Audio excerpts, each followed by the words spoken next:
હસબન્ડના ખર્ચા હું ખુદ ઉપાડીશ. તમારા ફ્યુચર હસબન્ડની સેલેરી કેટલી હોવી જોઈએ? 3 થી 5 લાખ તો હોવી જ પડે અત્યારની જનરેશન પ્રમાણે, કેમ કે લોકોના શોખા જ એટલા ઊંચા છે કે એવું તો હોવું જ પડે.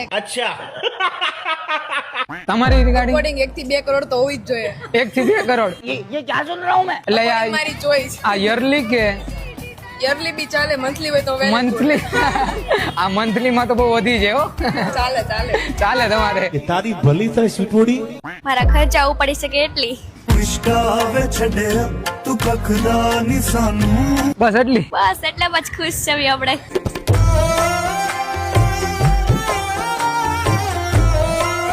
10 લાખ પર મંથ 10 લાખ બહુ જાજી નો થઈ ગયા? પણ જોઈએ ને. પ્રેમ કરો તો હૃદયના ભાવથી કરો યાર.